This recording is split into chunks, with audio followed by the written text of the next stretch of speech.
tuning in for another episode here at Loggerhead Marinelife Center. We're in beautiful Juno Beach, Florida. As you can tell, it's very sunny and nice down here.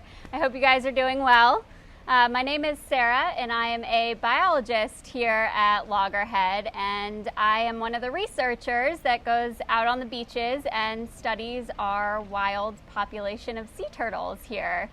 So I'm going to be talking to you guys today a little bit about kind of what I do and what a day in the life of a sea turtle biologist is like, which everybody thinks is glamorous. You get to be on the beach all day, right? But sometimes there are some not so glamorous parts of it as well.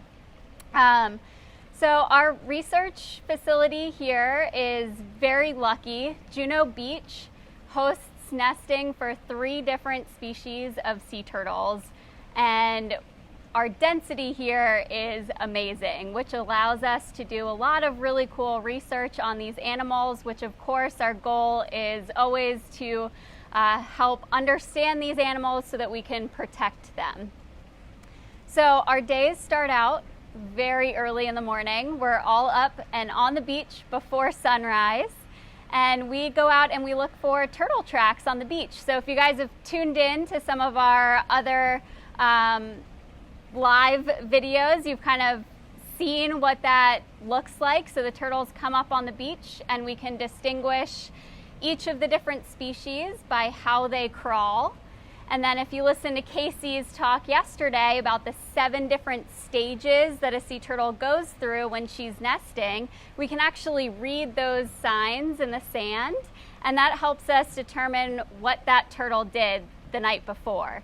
So we go out there, we're little investigators, right? We're taking all the clues left in the sand from the night before when the turtles came up, and we're trying to figure out what happened, and we document all of those activities. So here at Loggerhead, we use some pretty fancy equipment. So this is a GPS device. So just like your phone can kind of tell you where you are, this is kind of just a fancy version of that, and we take a location at every single crawl along our beach. So what does that look like?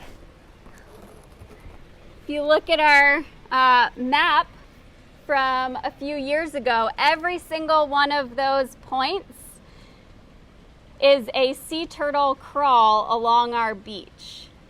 So we monitor a 9.5 mile stretch of beach here in Juno Beach,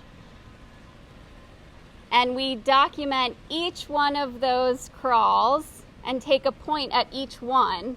So that can tell us where these turtles are nesting, so that we know where we need to be protecting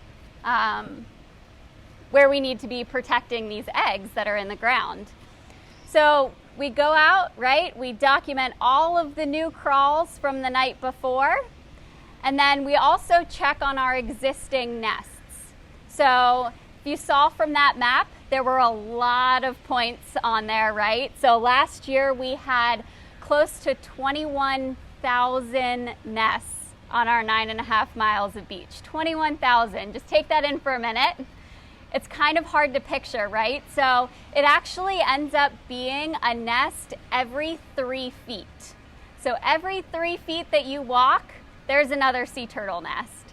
And so because of that, we couldn't possibly mark every single nest. So what we have to do is we have to mark just a portion of those that we can then inventory and figure out how successful the nest was. So we drive by the beach every day and we check on those individual nests that are marked, and we document anything that happens to them. And then after the nest hatches, which if you guys remember is about 2 months after the nest is laid, the little hatchlings will emerge. And just like we can see the adult tracks on the beach, we can see the little hatchling tracks too. They're just a miniature size, right? And after the nest hatches, we go in and we do an inventory of what's in the nest. So I think Casey told you guys about excavations yesterday. This is kind of what they look like, right? So Here we're digging down into the sand, and you can see the eggs that we're pulling out. So this nest has already hatched, right? So we're not disturbing the nest in any way. We're going in after everything has naturally emerged, and we're counting all of the eggshells. So we can see eggs here that look like they're broken open, and those tell us that hatchlings came out of those eggs. And then we have some eggs that didn't hatch for whatever reason.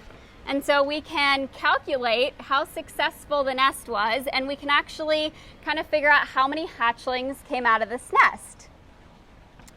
So like I said, there are fun parts of the job and some other parts of the job that maybe aren't so fun. So if you can imagine, these eggs have been sitting in the hot sand for 2 months. So that means it can get a little smelly, a little dirty, a little sandy out there, so it's not always glamorous. But we love the work we do. So then we collect all of that information, right? And we can bring that back to the office, and we can analyze how successful the year has been. So we're documenting things like natural occurrences, things like storm events that sea turtles are used to, they've been dealing with for millions of years, and they've adapted to those storm events. And we're also documenting some of the human impacts so that we can go out and educate people and reduce some of those impacts. So I'm sure you guys have heard about it. I don't know if you have any suggestions in there of what human impacts are, but some of them are lighting. So that's something easy that everybody can do. Turn off your lights at night. It doesn't only help sea turtles, it helps a variety of animals and species. So you don't have to be on the coast for it to be helpful. Keep our skies dark at night, and it helps a whole bunch of animals, not just sea turtles. The other things you can do are filling in holes, knocking down sandcastles. Have your fun at the beach, but then when you're done for the day, fill those in and knock sandcastles down so that our turtles have great access to the beach. So that's kind of our morning, right? But we're a 24-hour operation, our research department. So we aren't only out in the morning, we also go out at night, and we try and encounter these females at night. And so what we do is we go out when the turtles are coming ashore and try and find them, and we can identify individual turtles in a variety of ways. So this here is a flipper tag. So think of this like a license plate, right? It's got a number on it that's unique to that turtle that tells us exactly who that turtle is. So we can put a flipper tag in the flipper. I'm sure you've seen some of our patients here have that identifying mark. The other thing we put in the turtles is called a pit tag. So if you can see it in there, it's that little microchip. This is the same thing that you would put in your dog or a cat, so that if they get lost, they can be returned to you. So this little microchip gets implanted into the sea turtle, and then we can go by with a reader, and you basically turn it on, scan it over the microchip, and a number pops up right on the screen and identifies who that turtle is. So this is a little bit more of a permanent method, right? So sometimes the flipper tags can fall out. They're kind of like earrings if you've ever lost an earring. The turtles lose these flipper tags a little bit easier, so this is a more permanent way of identifying the turtles. And then lastly, we sometimes use satellite transmitters to identify these turtles. So this is a satellite tag. If you guys tuned in earlier, you saw that I was actually putting a satellite transmitter on Jane, one of our rehab patients. So Jane got a tag on March 23rd. She was driven up to Cape Canaveral, and you can see her track. She's actually since she was released in Cape Canaveral, has gone south along the coast and is now off of Satellite Beach. So all of our turtles that get one of these big satellite tags, you can actually follow them on our website, www.marinelife.org/tracking. So all of our turtles, you can go out and see in real time where they are and what they're doing. So these tags are great because they tell us, again, where that turtle is in real time. They provide location information.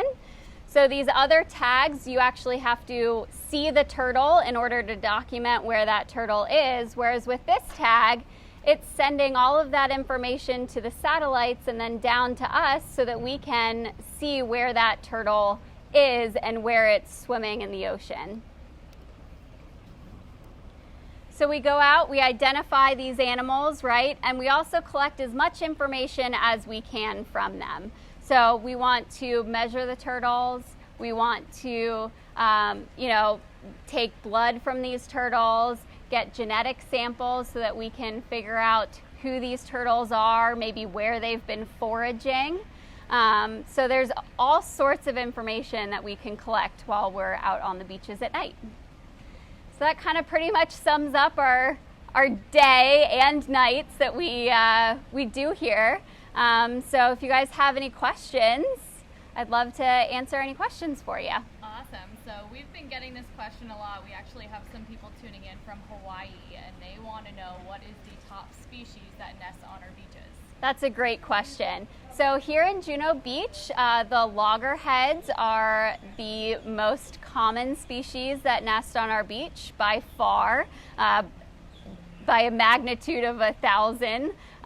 So it's mostly loggerheads. We do have a very large green turtle population, and then we have a couple hundred leatherback nests each year. And then how many nests did we have in the 2019 nesting season? So in 2019, we documented a total of 21,000 sea turtle nests on our beach.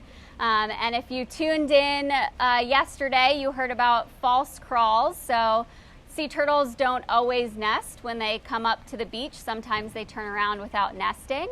And so all crawls combined last year, we had over 50,000 crawls. And how many are you expecting for this season? That's a great question. So we always want to know, right, how are the turtles doing? How many nests are we going to get this year? And unfortunately, we don't really have a crystal ball. We're not sure what they're going to do. The leatherbacks are the first ones to start nesting. So they are coming in strong this year. We have 44 nests already on our beaches. And so that's ahead of our typical trend at this time of the year. So we think we're going to have a strong leatherback year. Our loggerheads, we also think, are potentially going to have a strong year.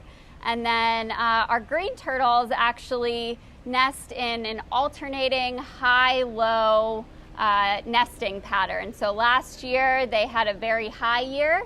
And this year, we're expecting a lower year from the green turtles. So our numbers will be lower this year, but that's nothing to worry about. We're expecting that. How do you decide which turtles get a satellite tag? That's a great question. So it depends on what studies we're doing, what turtles we aim to tag. So we've mostly been tagging our rehab patients here in the hospital.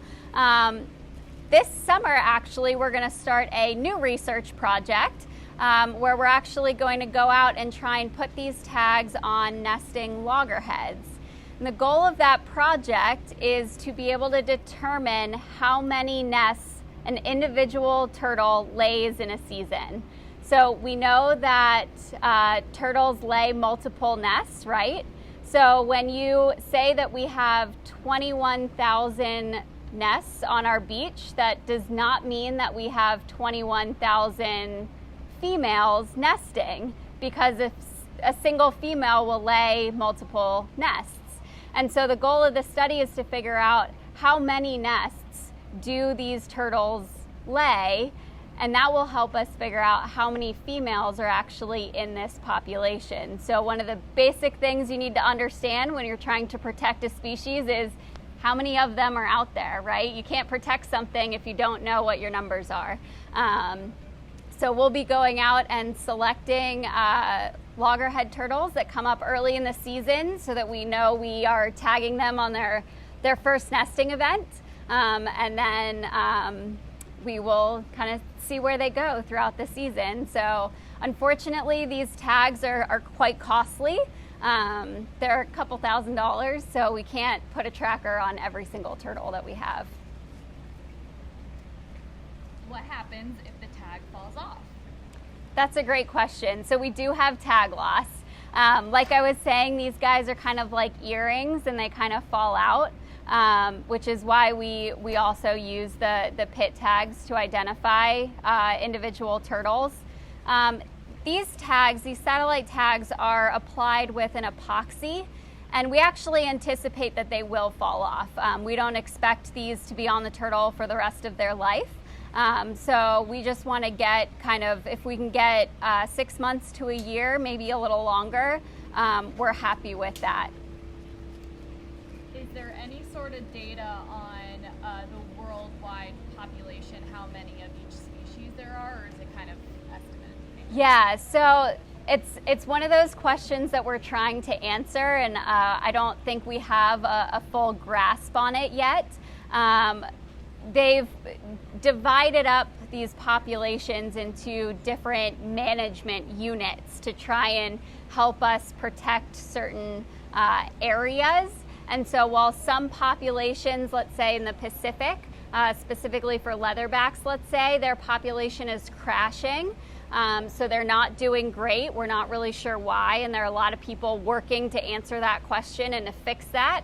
But what that means is that we, in the Atlantic, need to make sure that we're keeping a strong population so that if the Pacific population doesn't do well, that we still have a population here in the Atlantic.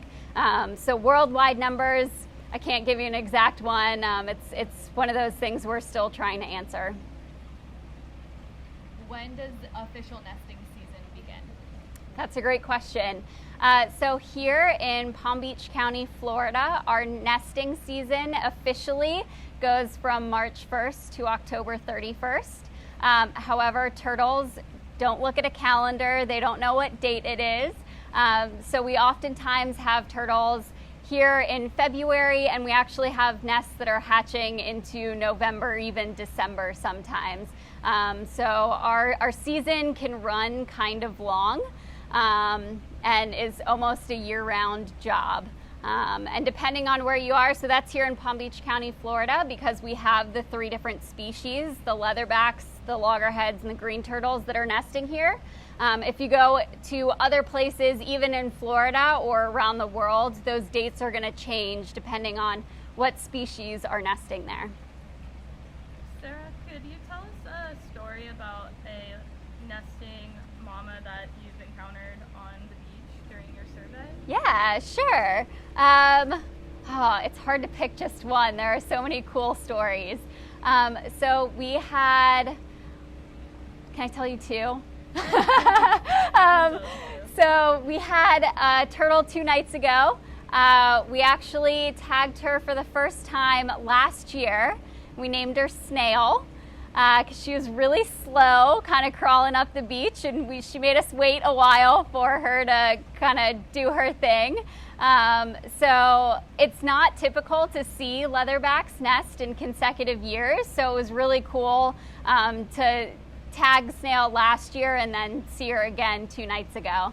And then we also get some really cool long-term recaptures. So Mola was the first turtle that we encountered this year, and Mola was actually originally tagged back in 2003. So she's been nesting on our beaches here since 2003, which is a pretty long history.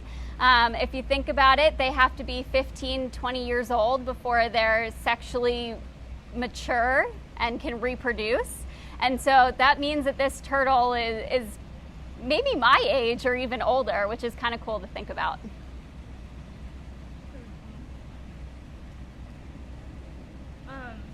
then one last question, Sarah.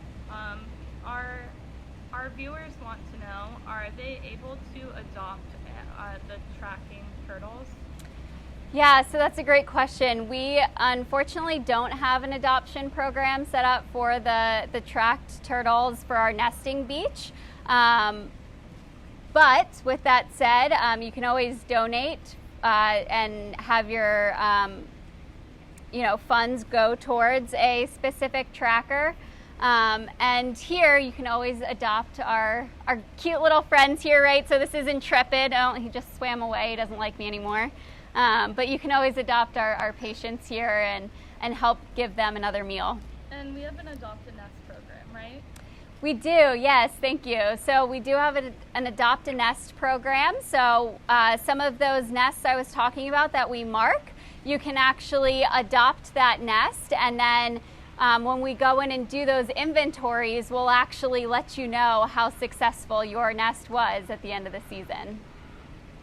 Thanks, Sarah. We're going to sign off, but before we sign off, can you give us one tip to help endangered and threatened sea turtles? Yeah, sure. So many options out there, but I would say reduce, reuse, try and eliminate those single-use plastics. Start off small if you need to, and then work your way up, but that can make a huge impact, again, not just for sea turtles, but marine life in general. Thanks, guys.